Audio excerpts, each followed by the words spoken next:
और केंद्रीय गृह मंत्री अमित शाह बीएसएफ के कार्यक्रम को संबोधित कर रहे हैं। आइए सीधे रुख करते हैं इस कार्यक्रम का।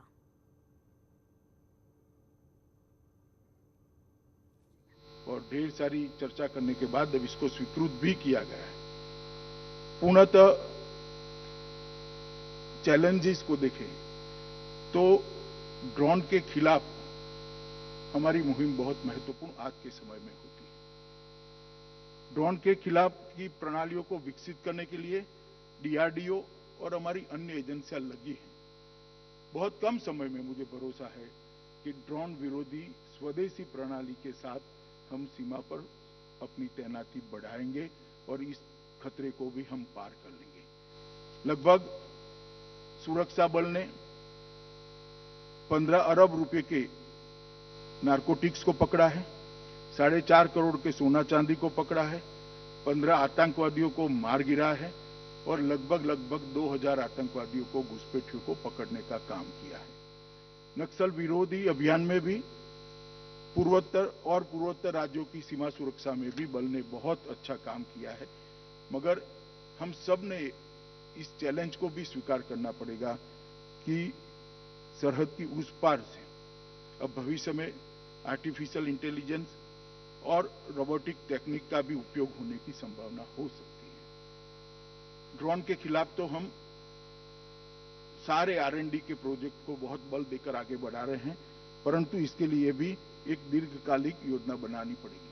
प्रधानमंत्री जी ने पुलिस निर्देशकों के 2020 के सम्मेलन में एक सुझाव दिया था कि इसके लिए हैकेथॉन किया जाए। सीमा सुरक्षा बल ने 2 जुलाई 2021 को एक हैकेथॉन का आयोजन किया। इसके लिए इलेक्ट्रॉनिक्स एवं सूचना प्रौद्योगिकी मंत्रालय भी साथ में था और दोनों की साझी भूमिका से भूमि नाम का एक कार्यक्रम हुआ। उसमें ढेर सारे लोगों ने हिस्सा भी लिया और काफी कुछ इसमें से निकल सकता है। मुझे भरोसा है कि हमारी सारी चुनौतियों का रास्ता इसी प्रकार से हैकेथॉन से टेक्निकल एक्सपर्ट्स को जोड़ने से निकलेगा। और ये हैकेथॉन की शुरुआत है। सारे पैरामिलिट्री फोर्सेस और गृह विभाग की इसी दिशा में आगे बढ़ेंगे। और ये जो इनिशिएटिव है, इस इनिशिएटिव के प्राथमिक शुरुआती प्रयोग जो हुआ है भूमि के नाम से, इसके एनालिसिस कर इसको एक रेगुलर प्रैक्टिस के रूप में बदलने का भी भारत सरकार का गृह मंत्रालय सोच रहा है। इलेक्ट्रॉनिक उपकरणों को डिटेक्ट करना, सुरंगों का पता लगाना, पोर्टेबल एनक्रिप्टेड सामरिक मोबाइल संचार, एंटी ड्रोन टेक्निक, इस प्रकार की सारी चीजों को मुझे लगता है कि सीरीज ऑफ हैकेथॉन से हमें फायदा मिलेगा। सीमा सुरक्षा हेतु व्हीकल और ट्रांसपोर्ट के लिए ऑर्डिनेंस सप्लाई चेन्स, वेपन्स और एम्यूनेशन, सीमा सर्वेलेंस हेतु आवश्यक सामग्री, इसके लिए भी एक्सपर्ट ग्रुप की रचना आने वाले नजदीक के समय में ही हम करेंगे। हम सीमा सुरक्षा के बारे में जितनी भी चीजें चाहिए उसमें हम आत्मनिर्भर भी बनना चाहते हैं। सीमा सुरक्षा करने के लिए जितने भी टेक्नोलॉजी चाहिए वो टेक्नोलॉजी में भी हम आत्मनिर्भर बनना चाहते हैं। मुझे लगता है ये हैकेथॉन की सीरीज से उसे बहुत बड़ा फायदा मिलने वाला है। मैं जब से सोचना शुरू किया तब से शुरू से ही सीमा सुरक्षा और देश की सुरक्षा के लिए लगाव के कारण कई बार सोचता रहता था, पढ़ता भी रहता था। जिस प्रकार से देश चलता था वो देखता भी रहता था।